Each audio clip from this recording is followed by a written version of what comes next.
Alex, Leslie, Andreas, and Mr. Agni from Bank Indonesia.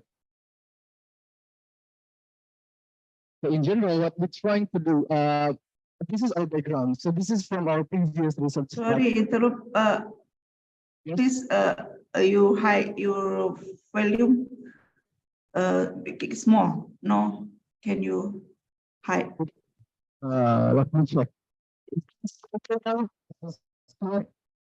Not clear. Let me find another word.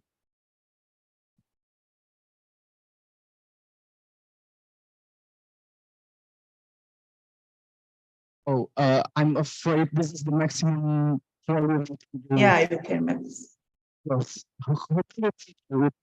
Better in the beginning, the volume is better, but now the minimum or small.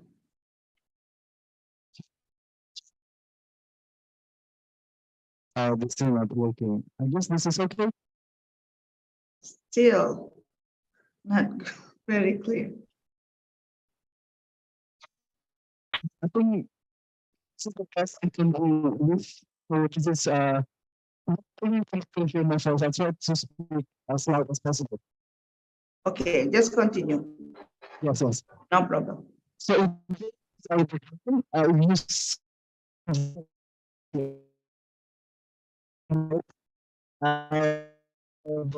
number of so from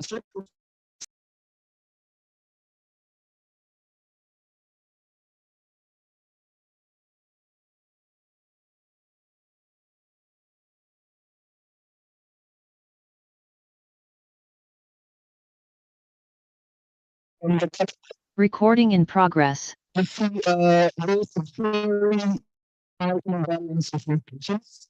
To this present level, which was our second corona, due to limited classifications with neural networks and so on and so forth. You see actually it almost happens in such openness or you assisting for functions. So what you need from us is to do what kind of economical solutions that they need to possible on these different processes. What we find is that popular, in this case, in terms of countries, in regionalized central these areas. There's such a thing, this picture is image in your right hand side. The blue one, we classify that as conservation area. It shows us to domesticate, like lots of housing complex, factory, and things related with complex activities. One is the plantation. It usually depends on as a public, conservation supportations and 2001, it's from oil plantations, from conservation and forest to oil palm plantations. So this becomes our current research objective. Let's implement formulations and how carbon works out. But we are not responsible. We are only going to compare this actually finding a CO2 equivalent to the in certain area of forest. So we want to calculate molecules, carbon biomass, and those stuff. So, in here, since the request for the scientific dimension is very policy proposals, so we use the algae to know what the data set. Something like this, except for the data, and we will do it will give the license detection original, from the right here. So that we get two cameras, two camera to height, and we have the keys, and we have the carbon classifications. So that is the both the papers. So we have training productions in areas of the carbon classification, and specific type of tree. So using these models, what we can predict is pretty solutions.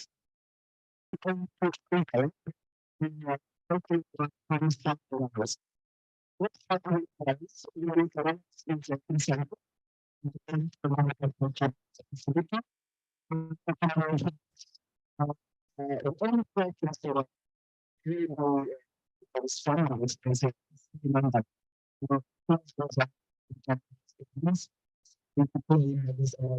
from the so 24 hours is basic something. So how much cares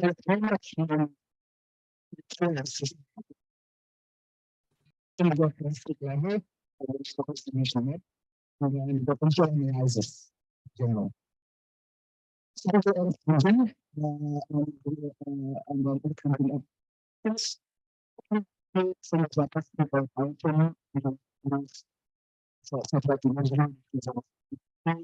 Sorry, Mr. Fabian, I have to interrupt again. Your presentation is not clear. Okay. Check. Maybe, yeah. Because it's very interesting and I want to know what you explain, but I can't hear. Sorry. No problem with time.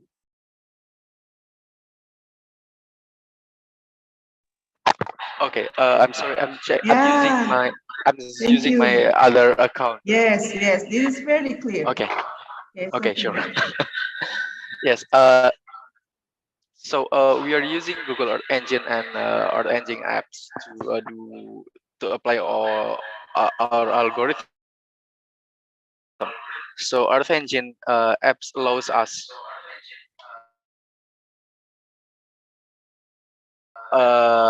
to gather many sets, and then our algorithm we put it inside using a JavaScript. So what we get from there, this is one of the data result that we gather. So this is from, I'm sorry, it's a feedback. Okay, I hope it's still clear for you. So this actually we took this from other researcher. It's still preprints, but we able to gather this data from these researchers, and then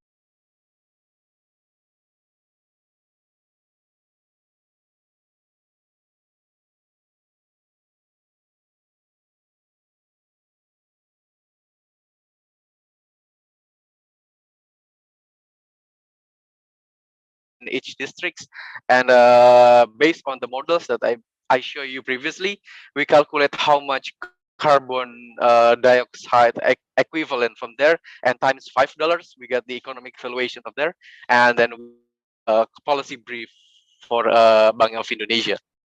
So this is just a snippet of codes. If you're interested, you can check our links here. It's a be shared. So it's on JavaScript, but you can also do that in Python also. So using satellite data, we can gather this example. You can make graph for yearly forest loss, and so on and so forth. And this is the example for high density forest. And you have at least 7 or 8 classifications. This is just one of the example.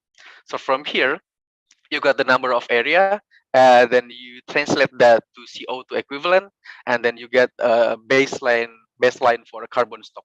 But this is only baseline because we don't do this for every year. But if we do this every year, let's say next year, and then last couple of years, and then we can get a time series data, which we will do by the end of this year. We will get using deep learning. We'll gather some of the time serial result. So this is our basic result based on the carbon stock. In general, we're focusing on Papua, but then we can also analyzing other islands. Let's say Sumatra, it's dominated by a large number of oil plantations. If you see with the yellowish color, Java is dominated by open land. it has almost no forest. Yes, it does has forest in the mountainous area in the center and a very east part in Banyuwangi, let's say. In Kalimantan, it's still dominated with lots of forest, high density forest, low density forest. Oil palm is on the coastal side, and if you see Papua in general, it's dominated by forest area. It's young generating forest, medium density, and also low density forest. So in general, the height of tree in Papua, it's not as high as the Kalimantan. So it's pretty unique patterns. A Kalimantan forest, they have a less dense, so less density than Papua, but the size of tree is much higher. And Papua has lower, like much lower trees, but higher density. So that's in general. This is some of our result. We have all the, maybe this quite boring charts, but we have all of the carbon classification in hectare, and we ended up with how much amount of money. So how much amount of money that uh, Papua province actually has just by their pristine and idle forest without doing anything. They get 30 billions of US dollars if you see the amount of money, with 7 million tons of forest carbon stock baseline. It will change every year. Let's say they change the forest into urban areas, then these numbers will be lowered down. But in general, this accuracy, we compare with the actual data from the government, the area. So the number of area that we predict should be matched with the number of area. So it's in general is 80%, but some areas it has 79% in Kota Jayapura, let's say, because in urban area it's very hard to do classifications because of the complexity. So if you go to Jayapura, it's mountainous area, it's very easy to do classification. But in urban area, it's very hard because they have so many classes. So in general, if Bank of Indonesia want to publish, let's say, policy in uh, anthropogenic economic activities, they can, but they have to make sure that the actual land conversion or the business process should have more valuation than its forest, and at the same time it should maintain its ecological health. So in general, we just give this very brief policy for Bank of Indonesia, which we continue this research until the end of this year. And I just want to say welcome to our lab. This is UII Binus, and these are students, and we mainly work with geospatial data and includes AI in the processing. So maybe that's all they can present. Hopefully, I'm very sorry for the beginning that sound is not very good, but hopefully it ends up pretty well. So thank you very much. I'll give him back to the chair. Thank you, Mr. Fabian. It's very interesting, right?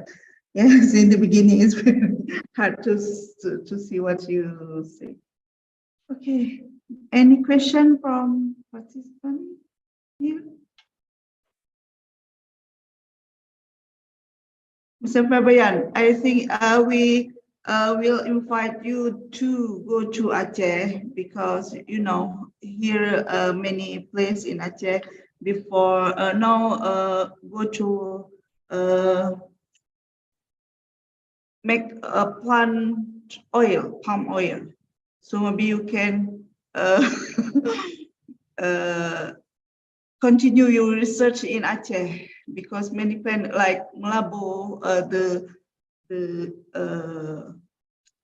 what you say, west part of Aceh, you know, many places be come. So we invite you to continue your research in Aceh, if you don't mind. Yes, but actually our lab has a visit Aceh, but it's for tsunami research and building detections and so on. But maybe we'll continue for the carbon stock in the end of this year. So thank you very much. Yep. Yes, thank you. This is the end of the third presentation. Give a big applause again. Thank you, Mr. Fabian. Now we go to Ms. Husna Afanin. There's here. Yes, I'm here. Can Yeah. you hear me? My voice? Yes, clearly? yes, very clear, clearly. Very Okay. clear. Okay. Please share your slide.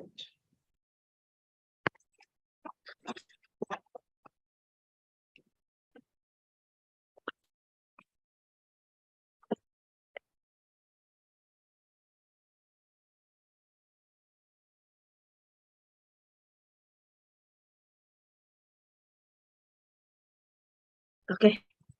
Good morning, ladies and gentlemen. It is an honor to meet you in this beautiful day. First of all, let me introduce myself and my author team. I'm Husna Afanin Hoirunisa. Next to me is Dr. Teddy Dwi Prastyo and Dr. Setiawan. We are from Department of Statistics, Institute of Technology 10 November, Surabaya, Indonesia. In this opportunity, I would like to present about our paper, which the title is The Lasso Quantile Regression Model for Financial Risk Matter of the Banking in Indonesia. And to start my presentation, I will describe the introduction, then the literature review of this research. After that, I will consider the results and discussions. And finally, I will summarize my presentation. Okay, first, I will explain to you about the introduction. Banking is a sector that has a high exposure to systemic risk, and systemic risk can be a triggering event such as an economic shock or company failure, which then spread simultaneously and create a domino effect. Then the systemic risk occurred in Indonesia during the monetary crisis in the Asian region in 1997 until 1998. In 2008, systemic risk occurred in Indonesia when the global financial crisis occurred. The crisis started from the US. Then the impact of the incident created a domino effect causing systemic risk to the global financial system, including in Indonesia. The crisis remains the country of the need for measures that can capture systemic risk to avoid the recurrence of systemic risk. And one of the most common risk measurements method for financial companies use is value at risk or VAR, but the VAR only focuses on the risk of financial companies individually, even though each financial company is interconnected. There are the development of the VAR. There are co-VAR with QR introduced by Adrian and Brenner that can expand risk measurement to include macro variables. Then the combination of QR and Lasso introduced by Hertel that can select the risk relevant variable for each financial company using the Lasso. After that, Lasso as FRM value developed by Yu et al. And Mihochi et al. FRM is derived from the average Lasso penalty. So this research will develop the FRM method to measure systemic risk in Indonesia using the Lasso QR model with a moving window approach. As a result, a daily FRM measurement value is obtained that can describe and interpret systemic risk in Indonesia. Okay, then we move to the literature review. The first method of this research is the quantile regression introduced by Kwenger and Basep in 1978. Next is the Lasso method is also the development of the linear regression by adding the L1 norm penalty to the objective function. Then also Lasso QR is a development of the QR model by considering the addition of a penalty parameter to the objective function. Okay. Next, the main method of this research is applied to Lasso QR model using window moving approach to get the financial risk matter by calculating the average of the penalty parameters for all windows, so that the FRM on each trading day is obtained. Next is the result and discussion. First, we prepare the data from the daily log written data on 15 out of the 46 banking sector companies in Indonesia, and 4 macroeconomics variable for June 2018 until 2022. The data structure used in this study is presented in the right figure. This table captures the data structure for the J company. Then the data structure for other companies has the same structure. So there are as many as 15 company data structure tables in this study. Okay, this figure shows its company's Lasso PR model equation with the tail risk level or quantile tau is the 5%. The yellow color shows that each company's influence with the magnitude of the effect explained in the coefficient value written in this figure. The selection of influential variable is based on the parameter lambda. Then the string can be seen from the lasso parameter or lambda presented in this figure shows that the four largest companies also have the highest lambda values, which is in line with the result obtained in previous slide. Then the FRM calculation is carried out by calculating the average of all companies. To get an interpretation of this value, we can calculate the ratio of to the maximum value of the previous FRM value as an indication of the risk level. In the study, we determine R is the window size equal to 63, representing 63 trading days. This chosen window is related to the application of public companies to the published financial reports. The window moves 1 day for each day. So there are 1082 window sets. Then the last parameter of a set window model represents the FRM value for one trading day. And the left figure is a series of lasso parameters using the moving window approach for its company. This figure is a series of lasso parameters using the moving window approach for its company. There are 15 line graphs with different lines, colors indicating its company use. Okay, next, in the left figure are some samples of network image for each day. And every day, the network continues to change. The circle size describes the variable strengths in influencing the network. And the thick arrows explain the coefficient. Next, we calculate the average lambdas of all companies over time as the FRM value. The FRM plot is presented in the right figure. The maximum FRM value in this series is on the 4th of February 2021.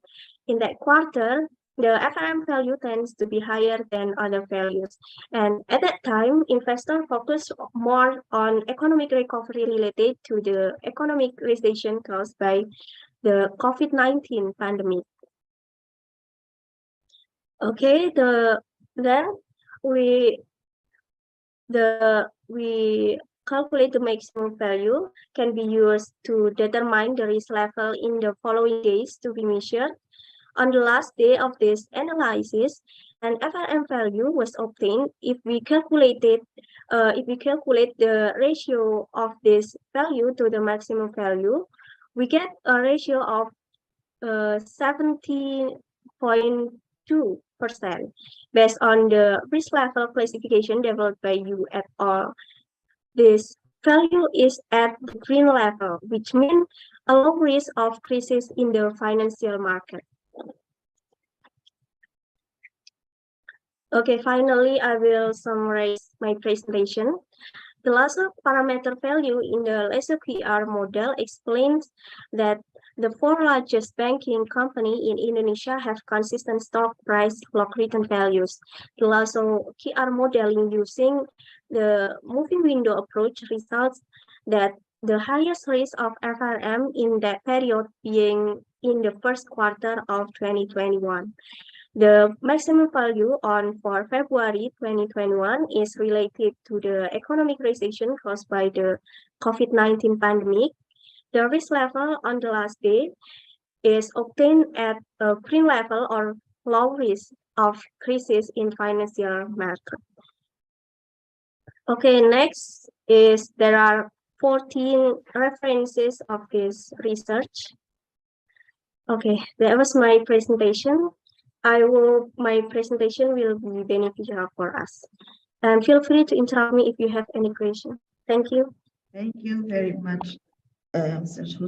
Ms. Husna. So we go to room chat. There is a question for you. Hi, Husna. Thank you for your presentation from Nova Christian. I would like to ask, please correct me if I'm wrong. You are using the time series valuation of banking to measure financial risk matters. Have you considered the use of NPL, non-performing loan, also in the approach? Please answer the question. Nah. Or you can read in the room chat. Okay. I think we are not approach with the non-performing loan of this research.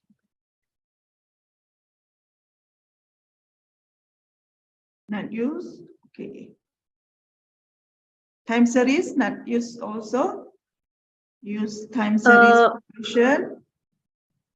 The data is time series, but we apply the method is not with the time series approach, but just the quantile regression and the time series is used to the output of the analysis. Just the output of the analysis is is the sequence of the value, but for the modeling of the data is not using the time series valuation. Okay. That's it. Maybe somebody want to give another question? Okay. No, Christian say no. Thank you for your explanations. Okay, for your research, and we hope that you continue to others research. Yeah. Yes. So it's very good research. Okay, I have we still have many time, so I would like to go to Mr. Fabian first, okay? Because I missed the room chat. There is a question from Nova Christian. Can we go to Mr. Fabian? There's here. Or maybe no, right? Okay, if no, Mr. Fabian, maybe in the last section, we go back to this question. Okay. Now we go to next presenter, Mrs. or Miss Nova Christian. Yes, I'm here. Yes, okay. Please share your presentation. I will share screen first. Yeah. Can you see my share screen? Yes, very good. Okay. Okay. I will start now. Okay. Good day, everyone, and thank you for this opportunity for us to present our work about general speech emotion recognition with low-level descriptor and dissonance measurement. Allow me introduce myself. My name is Nova Christian, master student from Department Electrical Engineering, under supervision my lecturer Pak Aris Rumbiyantoro and Prof. Benyamin Kusumo Putro. First, this is our outline presentation. We will start with the introduction, then research methodology, then result and discussion and conclusion. The first one. Yeah. So, human emotion has been important part of humans to process, think, and even decision making. Due to the importance of human emotion, many attempts has been done to mimic the human ability to recognize individual emotion using machine learning. From the face recognition, sentiment analysis, and even for sound of speaker itself. but there are only few studies that model emotion with human capability to recognize emotion generally or universally through sounds. And there is no study that link emotion recognition with the concept of dissonance itself. So from this background, then our research purposes is first, build general speech emotion recognition model with low-level descriptor and dissonance measurement. And the second one is find best features that can represent human capabilities to recognize emotion generally or universally through sound. And here is the next step, our research methodology. Here is the dataset that we use, Toronto Emotional Speech Set or called TEST. This dataset provide audio file that consists of 2 actors, 26 and 64 years old. There are 204 target, and also there are 7 emotion, angry, disgust, fear, happy, pleasant surprise, and neutral. And every actor repeat word target regarding their emotion. The data audio total is 2,800. And here is the example of the sound itself. And here, this is the OF actor, and here is the EF actor. And the distribution of the sound itself is 50% for the OF actor. It's around 1,400 audio file, and EF actor is 1,400 file. And here is our methodology that we use. We are separating for different steps here. The first step is pre-processing the initial pre-processing. This is the initial process before we conduct any analysis. In here, we are using 2 transformation of sound. The first one is audio transformation. It changes the audio file into amplitude versus a time graph, amplitude versus time graph. And the second one is STFT transformation. It changes the audio file into time versus frequency versus amplitude. We will deep dive this concept more in the next slide. And the second process is feature extraction. In this step, we use the result of audio transformation and STFT transformation as our basis of feature extraction. The result of audio transformation then will be fed into a library OpenSmile. This is OpenSmile to generate 87 features of low-level descriptor. The result of STFT then will be fed into derivative summarization to generate the dissonance features. We will deep dive also this concept into the next slide. And the last pre-processing is training, testing, validation process. After we get all the necessary features that we use, we split the actors into 2 different process, training, testing, and validation. So this purpose is to mimic the ability of human to recognize the emotion from sound generally. Next, here is the STFT. STFT is an extension of Fourier transform. STFT computes a window FFT in a moving window and enables the localization of a frequency in content of time, resulting in spectrogram in these figures, which is the plot of frequency versus time versus amplitude. We can see here, this is the window function that we use Henning window. This is the formula of Henning window. And here is the example how the STFT works. The next is feature extraction OpenSmile. OpenSmile or open source speech and music interpretation by large space extraction is an open source toolkit for audio feature extraction and classification of speech and music signal.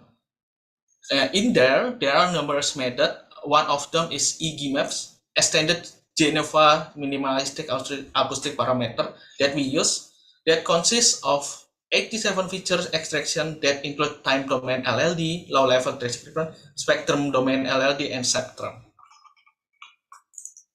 Next. Now, derivative summarization and dissonance. Maybe what is dissonance itself? Dissonance is a concept to build unpleasant feeling in a movie such as horror movie or sad movie by using a chaotic or irregular sound. By definition, neuroscience, the dissonance itself is the roughness of the dissonance is determined by the interval frequency that can and cannot be resolved by neurons of the auditory system, and this perception of roughness is called dissonance. To mimic the perception of roughness into model, we utilize derivative summarization from the changes frequency in time from the STFT graph. So the main concept of the derivative summarization is the all summarization of the changes frequency that have happened in STFT graph. So it will return only one dimensional data that show how much the changes has happened in terms of frequency changes. This is the example how the process is done. So you can see here that there are massive rapid changes in this part, and here is the heat map of the STFT derivative. And the next is result and discussion.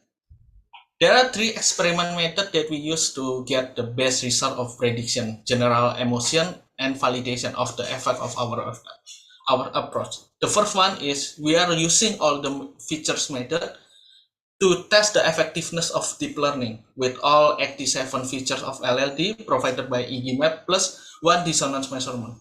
The second, feature selection with B-serial correlation and ANOVA method. This method is done to get the better prediction of general emotion. Feature selection with measurement of B-serial and ANOVA will give 15 best feature representation of general emotion. The third, the effect of dissonance itself. This experiment is to test the effect of dissonance measurement apart from the other 15 best feature representation. This is the first experiment. We using 87 LLD and one dissonance measurement, and all feature methods show greatly prediction individual emotion recognition with overall 99% of accuracy, but still far from the recognized emotion generally, with validation accuracy only reached 45%. After we get to know that deep learning only great to predict individual speaker emotion, but not generally, the second experiment is done to make a deep learning to understand more about the emotion generally. There are two steps that I use that we use for the feature selection here, but the main concept is the main concept of these are the first step is used to get the features that can distinguish the emotion first, regardless their speaker. And the second step is used to get the result feature from the step one that have similarity of emotion of interest and emotion of interest and emotion of not interest based on their speaker. So from 88 features that come from the open smile and summarization method, we select 25 features from the step one and 25 top features that can be distinct the emotion, and then we use the 25 dead features into 15 top features that can find the similarity of the emotion between each speaker. So here is the result of the 15 features that can represent general emotion prediction, and here is the persebaran the distribution of the features F0 semitone for the emotion angry in each of the speaker itself. So we can see that it can distinct the emotion of interest versus not interest, but they still can they have the similarity of emotion angry even for the different speakers. From here is the result of the feature selection with the usage classifier, deep learning, and 14 LLD and one dissonance measurement. It shows greatly prediction result individual emotion recognition with overall 98% of accuracy and good precision to recognize emotion generally with validation accuracy reached almost 76%. And here is the third experiment setup. We want to see how the dissonance affect to the accuracy itself. So we only use 14 LLD from the OpenSmile and without the dissonancy measurement. And it's shown greatly prediction individual emotion recognition with overall 99% of accuracy, but result of recognition of emotion generally drop down to 68.5%. And here is the overall result. We can see here that the best result is lies on the second experiment method with feature selection with biserial correlation and ANOVA method. And here is the conclusion of our research. The first one is the prediction of general emotion with 15 features regardless of the speaker has shown a promising result with overall accuracy reaching 76%. This is close to the human capabilities that show human can detect around 74.6%. Model has a good prediction of emotion, especially on neutral emotion discussed. Happiest is the combination of emotion happy plus pleasant surprise and the sad itself. And there are 15 features that can represent the generality of emotion for the two speakers in this study. And here is our reference study. And thank you for listening our research.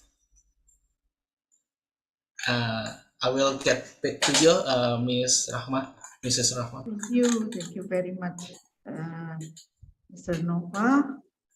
There is any question to Mr. Nova?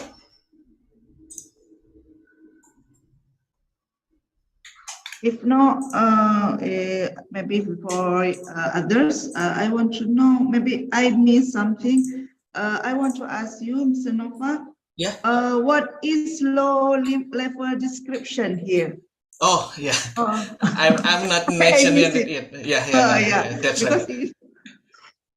Yeah, low level descriptor is a simple statistic method to measure, to analyze the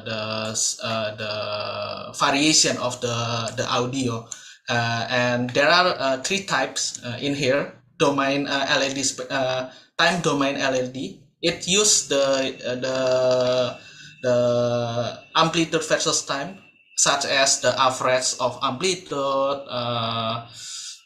quantile of amplitude, and frequency of zero cross thread, and something else. And there is a lot of theory in there, because 87 is a lot, so I don't mention it in here. But there is a standardized method to process the audio transformation right now, such as like that. And the second is like spectrum domain LED.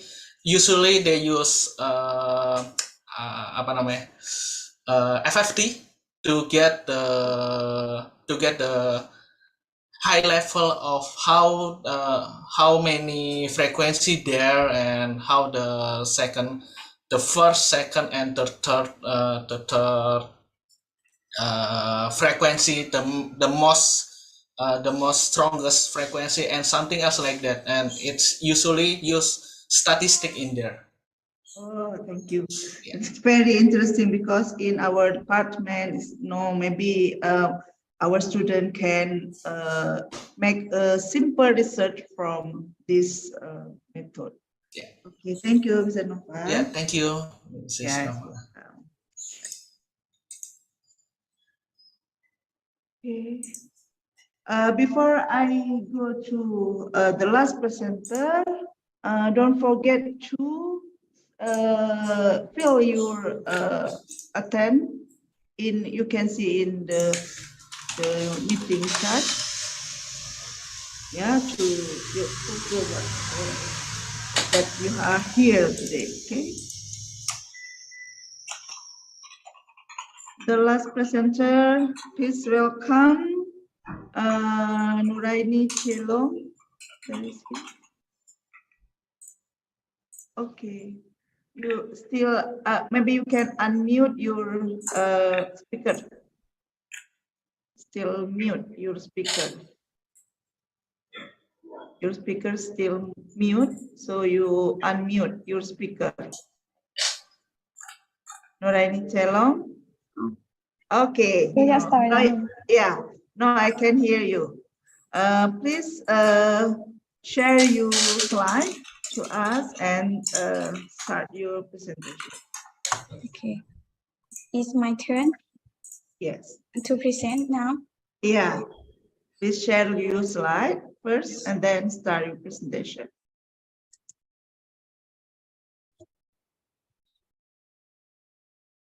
Now you can see my slide. Just wait. Okay, now we can see.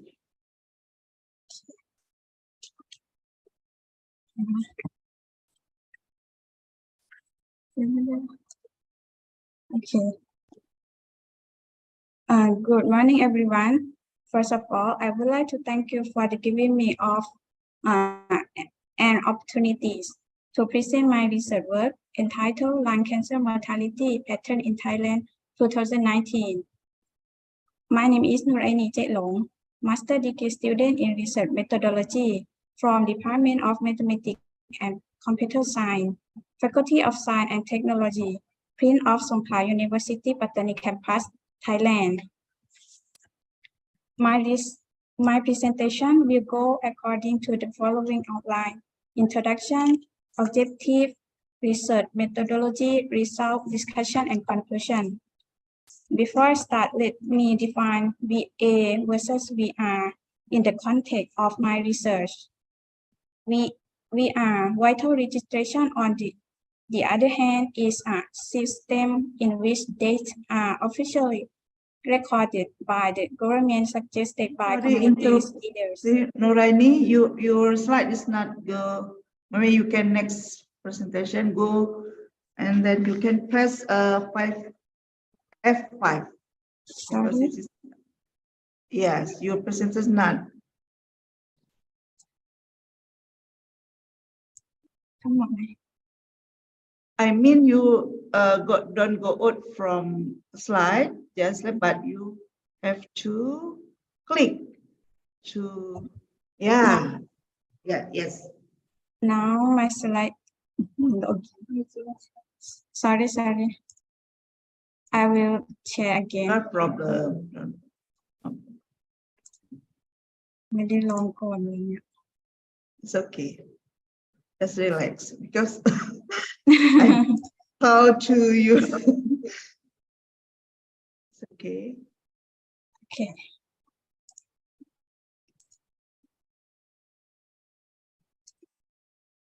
Okay, I will go like this. Yeah. Maybe if you go to next your next slide, click something in your computer, okay? Okay. This work now. Okay, before I start, let me define VA versus VR in the context of my research. VR, vital registration, on the other hand, is system in which dates are officially recorded by the government, suggested by communities leaders. VA, verbal autopsy, is a method of determining the cause of death by interviewing family members or close associated disease of the disease. Both vital registration and verbal autopsy have their limitation. However, verbal autopsy is generally considered to be more reliable for determining the cause of death, particularly in low and middle income countries. Well, vital registration system may be less reliable. Now let's start the introduction of the research. Cancer is a huge public health issue that affects people all over the world. Lung cancer is the second leading cause of mortality in Thailand. However, due to the fact that roughly 40% of death certificates in Thailand in 2002 list the cause of death as unknown. Even in 2019, approximately 70.3% of cause of death were not consistent with verbal autopsy studies.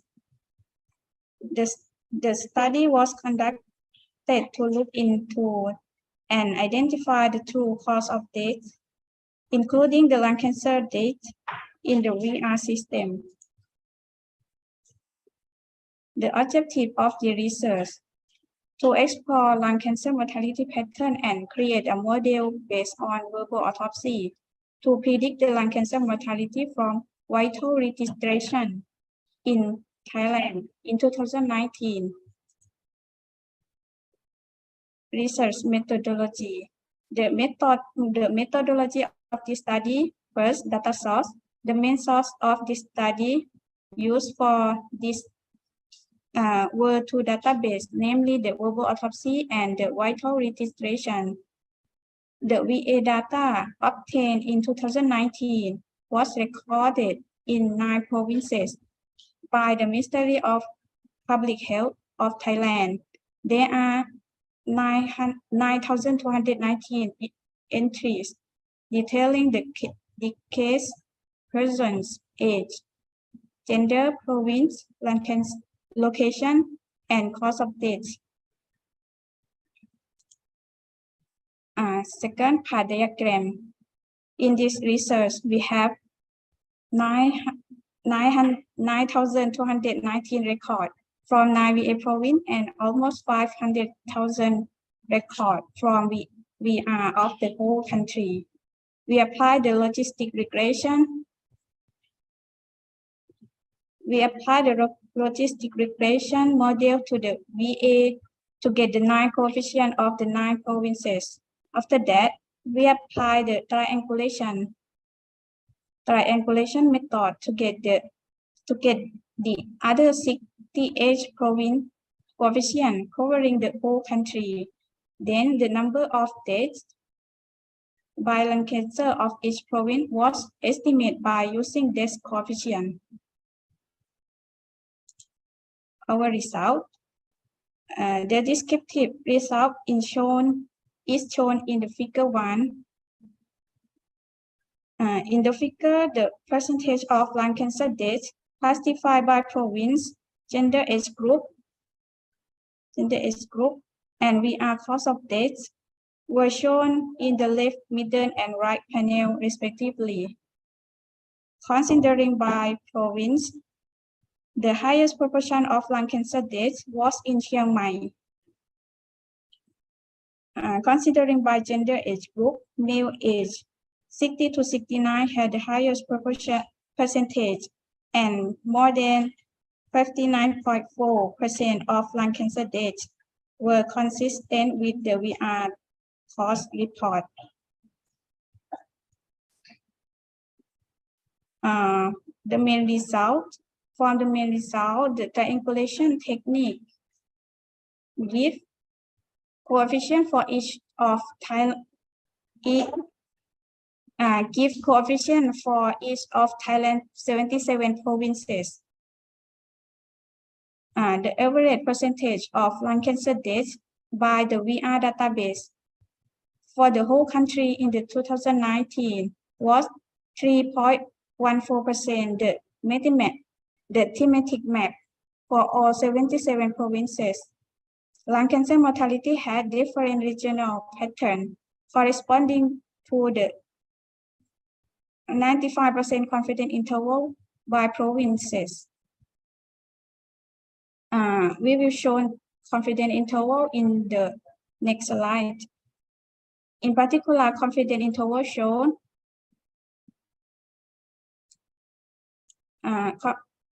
that the highest proportion of lung cancer deaths occurred in most the north region. 3 provinces, the south region, and Bangkok metropolitan area, and 1 province in the east region. The model shown that gender, age group, and province were highly significant with the lung cancer mortality. Confidence interval of determinant from the logistic regression model were plotted with an overall mean of 3.14%. We found that we found that the death rate by lung cancer of male aged 60 to 69 and 70 to 79 were higher than overall mean, while the death rate by lung cancer of female aged 50 to 55 and 60 to 65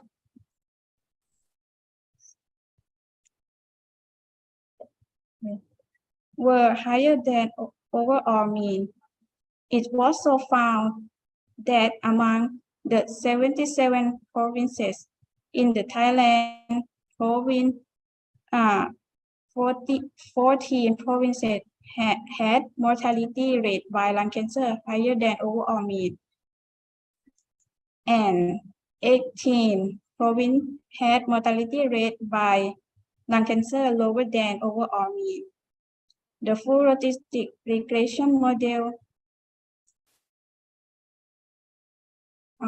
Next, the full statistic regression model with 3 determinants predicted the proportion of deaths in 3 causal groups with area under curve of 0.88 or 88%. So, as conclusion, we can conclude that the northern region had the highest proportion of lung cancer mortality, followed by the south, the center, and the east, similar to the finding of Rankanta and team 2018. In the past decade, PM 2.5 concentration in the north region of Thailand have exceeded the standard value. As reported in some studies, the incidence of lung cancer is statistically correlated with PM 2.5. This may explain our result. However, it would be interesting to examine the relationship between lung cancer and death and air pollution in this region in greater detail. Thank you for your attention. Thank you, Mrs. Nuraini Chelo. Any question from all participants here?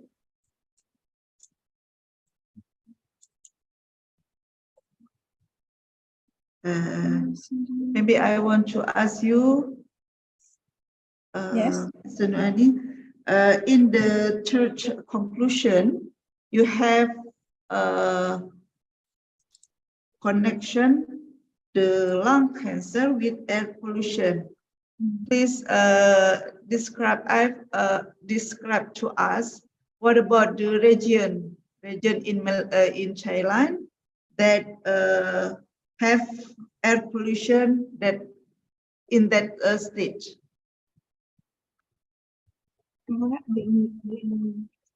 I mean in region there is something about air pollution. What about the region in that Thailand in that you? The Thailand in the north region is more pollutant air pollution in this region because there are many mountains to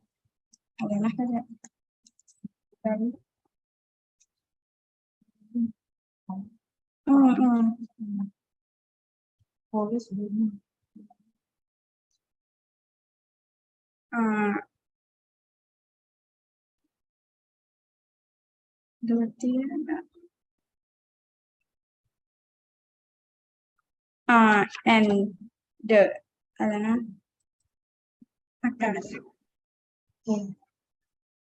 there is a rural area or urban area.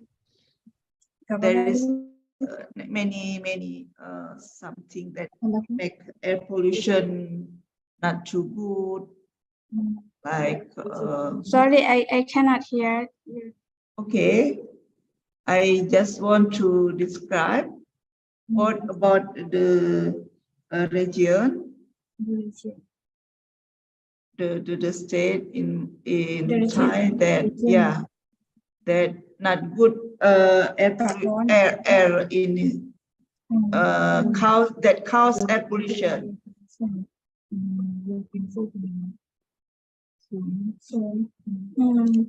Bây giờ nó the region on the north region is more air pollutant and this associated with lung cancer. Lung cancer is higher than the other regions. Okay, thank you, Noraini. Okay, everyone, this is the end of our session in the first step. But before we go out from this parallel session, we would like to take a photo. Please, the host, take photo and open your camera. Our host, where is our host? Rian, are you here? Yeah, okay. If you're ready, please give.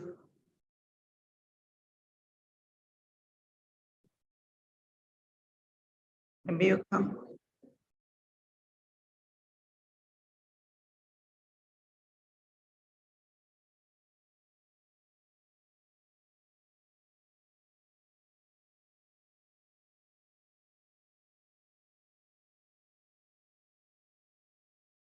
Okay, thank you very much. Thank you, Bu Rahma. Thank you. Thank you.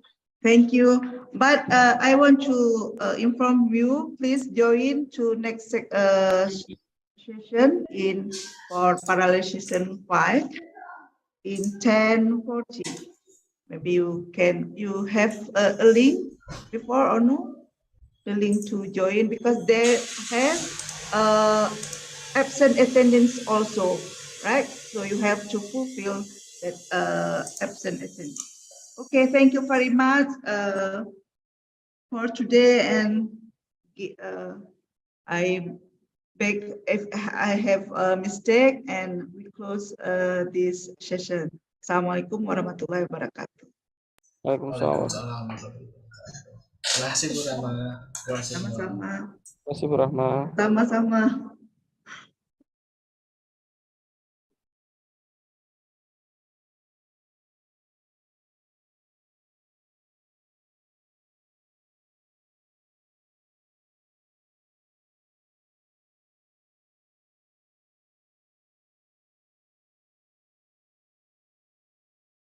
Recording stopped.